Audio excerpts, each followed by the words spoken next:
Hello, my fellow Overlanders, and welcome back to Reading with Epicbayleaf. And here today we're going to be reading chapter 15, Gregor the Overlander. That will be on page 161. So if you're following along with the book, then we are on 15 on page 161. So sorry, I'm in my work clothes, so I'm posting a video before I go to work. So, to just briefly summarize what happened last chapter at the end, just looking at like the last two sentences of page 160. Basically, Gregor woke up and they were, well, first off, they were in the territory of the cockroaches, the crawlers, I believe. I believe they're referred to as the crawlers. I could be wrong. We'll figure that out, I'm sure, again sometime. Yep, the crawlers. And I'm just going to call them the cockroaches, the roaches. And they had taken a nap, the quest party. And when Gregor had woken up, Boots was being surrounded by hundreds of roaches, of crawlers. It kind of like synchronized dancing around her, maybe worshiping her or celebrating her, whatever it may be that they're doing. I'm sure maybe we'll find out sometime in the chapter. In this next chapter, we'll just get an idea throughout the book, maybe. So, but without further ado, we're almost 2 minutes into the video and we haven't even started yet. So let's get started. Chapter 15, page 161. Oh, geez, they're going to eat her, thought Gregor, springing to his feet and smacking his head onto the ceiling. Ow! It had been a mistake to take his hard hat off. To sleep. A hand grasped his shoulder to steady him, and he made out Vicus with a finger pressed to his lips. Shh! Halt them not, he whispered urgently. But they're going to hurt her, Gregor whispered back. He hunched down and put a hand on his head. He could feel a big lump already rising out of his scalp. No, Gregor, they honor her. They honor Boots in a manner most sacred and rare, whispered Solvit from somewhere next to Vicus. Gregor looked back at the roaches and tried to make sense of it. Boots didn't seem in any immediate danger. None of the bugs were actually touching her. They just swayed and turned and bowed in their slow, rhythmic dance. There was something else, the solemnity of the scene, the complete silence, the absorption. It hit him. The roaches were just honoring Boots. They were also worshiping her. What are they doing? Gregor asked. It is the ring dance. It is said the crawlers perform it only in the greatest secrecy for ones they believe to be the chosen, answered Vicus. In our history, they have only performed it for one other human, and that was Sandwich. Chosen for what? Whispered Gregor, worried. He hoped the cockroaches didn't think that they could keep Boots just because they did some dance around here. Chosen to give them time, said Vicus simply, as if it explained it all. Gregor translated that in his head to mean chosen to give them life. Maybe it was something simpler. From the moment they landed in the Underland, the roaches had felt a special connection to Boots. If they just found him, he'd have had a one-way ticket to the rats. End of story. But Boots had befriended them so quickly, she hadn't been repulsed or superior or scared. Gregor thought the fact that she had liked the roaches had made a great impression on them. Most of the humans had such a low opinion of them. Then, there was that strange thing about recognizing temp. He still couldn't explain that. The roaches did a series of turns and landed flat on the ground, facing Boots. Then, circle by circle, they melted away into the darkness. Boots watched them without comment. When the chamber had cleared, she gave a head-splitting yawn and patted over Gregor. "I sleepy," she said. Then she curled up against him and nodded right off. Gregor took the flashlight from her hand and in its beam saw all the other Underlanders were awake, staring at them. She's sleepy, he said, as if nothing unusual had happened. He clicked off the light. When they woke, the roaches announced that Temp and Tick would be joining the quest. There was no doubt in anyone's mind that they were coming because of Boots. Gregor was torn between being very proud and wanting to laugh his head off. It turned out Boots was special weaponry after all. The party quickly readied itself to depart. Temp and Tig absolutely refused to ride on any bat without Boots. This caused a brief argument because Boots had to ride with Gregor, and that meant one bat had to carry both the Overlanders and the Roaches. The bats could handle the load, but it meant 4 inexperienced flyers would be alone on one bat. Vickis gave the job to Henry's black bat Ares, as he was both strong and agile, and Henry rode with Luxa. Ares was instructed to fly above the others just in case one of the roaches fell off and had to be caught before it hit the ground. None of this talk seemed to relax Temp and Tick, who were obviously terrified at the idea of soaring through wide open spaces high above the ground. Gregor found himself trying to reassure them, which was ironic since he didn't much like flying either. He also wished that he could have any bat but Ares. Henry's bat probably disliked him as much as Henry did. They didn't have time for breakfast, but Marie passed out chunks of cake and dried beef to eat on the journey. Vickis told Gregor they would be flying several hours before they took a break, so he put a second diaper over Boots' first one. He also repositioned her in the backpack so that she was looking backward instead of over his shoulder.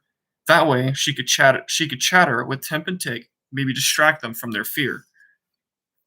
Gregor gingerly climbed up on Ares' back and dangled his legs off the bat's shoulder. Temp and Tick scrambled on behind and clung to Ares' back fur for dear life. Gregor thought he saw the bat wince a little, but Ares didn't say anything. The bats hardly ever spoke out loud, though. It seemed to require a lot of effort. They probably talked to one another in squeaks too high for human ears to hear. We must now travel to the land of the spinners, said Vickis. Remember how frequently the rats patrol this area. Fly close together. We may be of need of one's protection, said Sullivan. To the air. The bats took off. Boots was pleased as punch with her new traveling companions. She sang her whole repertoire of songs, which included Twinkle, Twinkle, Little Star, Hey Diddle Diddle, Itsy Bitsy Spider, the alphabet song, and of course, Patty Cake, Patty Cake. Having finished, she sang them again, and again, and again. On about the 19th round, Gregor decided to teach her row, row, row your boat, just for a little variety. Boots picked it up immediately, and she tried to teach it to the roaches. She didn't seem to mind their off-key voices, although Gregor could feel the muscles in Ares' neck getting tighter with each verse. Gregor could tell the roaches' domain sprawled over a much larger area than Regalia or the bats' caves. The humans and bats had small, densely populated lands that could be protected easily. The roaches lived across miles and miles of the underland. How did they keep themselves safe from attack with all the space to defend? The answer came to him as they flew over a valley that held thousands of roaches. The crawlers had numbers, huge numbers, compared with the humans. If they were attacked, they could afford to lose more fighters, and with so much space, they could retreat endlessly and make the rats follow them. Gregor thought about the roaches in their kitchen at home. They didn't fight, they ran for it. His mom swatted a lot of them, but they always came back. After what seemed like an eternity, Gregor felt Ares coasting in for a landing. They settled down on the bank of a lazy, shallow river. Gregor hopped off and onto something soft and spongy. He reached down to investigate. His hands came up filled with this grayish-green leafy vine. Plants! Plants grew down here without the help of gaslight the Underlanders used. How does this grow without the light? He asked Vickis, holding out a handful of the stuff. It has light, said Vickis, pointing to the river. There is fire from the earth. Gregor peered into the water and saw tiny jets of light shooting out of the river bottom. Fish darted in and out, a variety of plant life. The long vines of certain plants crept into the banks. Oh, they're like miniature volcanoes, thought Gregor. This river runs through Regalia as well. Our cattle live off the plants, but they are unfit for humans to eat, said Sullivan. Gregor had been eating beef jerky all morning without wondering what the cows ate. He could probably spend years in the Underland figuring out how it all works. Not that he wanted to. Cockroaches who were fishing along the bank had a quick exchange with Temp and Tick and pulled several large fish out of the river with their mouths. Marith cleaned them and set them to the torches to grill. Gregor set Boots down to stretch her legs and asked the cockroaches to keep an eye on her. They ran up and down the bank, steering her away from the water and letting her ride on their backs. Word of her arrival spread quickly, and soon dozens of bugs appeared. They settled down just to watch the princess. When the food was cooked, Vicus made a point of inviting Temp and Tick to join them. "It is time," he said in response to Henry's frown.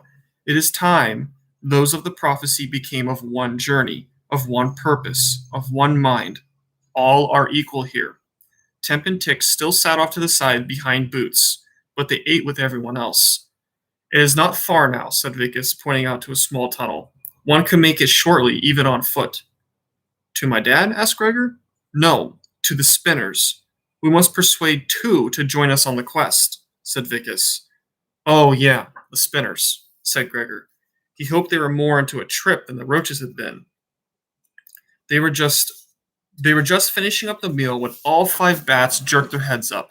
"Rats," hissed Eris, and everyone started moving, except for Temp and Tick.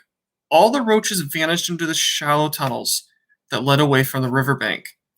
Vicus thrusted Boots into Gregor's backpack and shoved them towards the tunnel he had pointed out earlier. "Run," he ordered. Gregor tried to object, but Vicus had cut him off. "Run, Gregor. The rest of us are expendable. You are not." The old man vaulted onto his bat and joined the other Underlanders in the air just as a squad of 6 rats stampeded into the riverbank. The leader, a gnarled gray rat with a diagonal scar across his face, pointed to Gregor and hissed, "Kill him." Stranded on the riverbank without a weapon, Gregor had no choice but to sprint for the mouth of the tunnel. Temp and Tick scurried after him. He glanced back for a second and saw Vicus knock the scarred rat into the river, or knocked the scarred rat into the river with the hilt of his sword. The other Underlanders' blades, flashing, were attacking the 5 remaining rats. "Run, Gregor," ordered Sullivan in a rough voice so unlike the quiet one he had become used to. "Make haste, make haste," urged Temp and Tick. Without his flashlight, Gregor stared down the tunnel. It was just high enough that he could run upright. He realized he had lost Temp and Tick somewhere and turned back to see the entire tunnel, floor to ceiling, filling up with roaches. They weren't attacking the rats. They were using their bodies to form a barricade that would be nearly impossible to penetrate. "Oh no," Gregor thought. "They're just going to let themselves be killed." He turned back to help them, but the roaches nearest him, insisted, "Run with the princess." They were right. He had to go. He had to get Boots out of here. He had to save his dad. Maybe even had to save the Underland from the rats. He didn't know. But right now, he could go no more, get through the 50-foot wall of cockroaches to fight the rats, then the rats could get to him. He took off down the tunnel, setting a pace he thought he could maintain for half an hour. At 20 minutes, he turned a corner and ran straight into an enormous spider web. And that will conclude chapter 15. So they're obviously making their way towards the land of the spinners, just leaving the land of the crawlers. And they were ambushed by a group of rats, a squad of rats. And Gregor was retreating from the party, from the attack, and ran straight into what we can presume is now the territory of the spinners, where they will seek counsel and permission to get at least 2 spinners into their quest. So we will figure out more of that on chapter 16, page 171. And I will do that tomorrow for you guys. So I want to thank you all very much for taking time out of your day to listen to these. I hope you enjoy them as much as I enjoy reading them. So I will continue to do this even for different books. If you guys have an idea for a different book, or if you want me to continue on with the series, I think I'm just going to continue on with the series if no one tells me that they want a different book. But if someone tells me I want a different book, I could read 2 books at the same time and just obviously post different videos.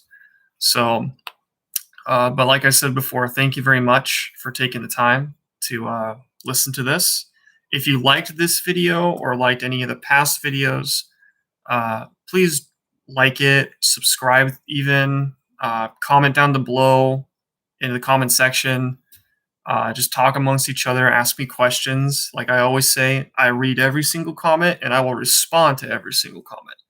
So without further ado, guys, you guys have a great day. Stay safe, and I'll see you next time.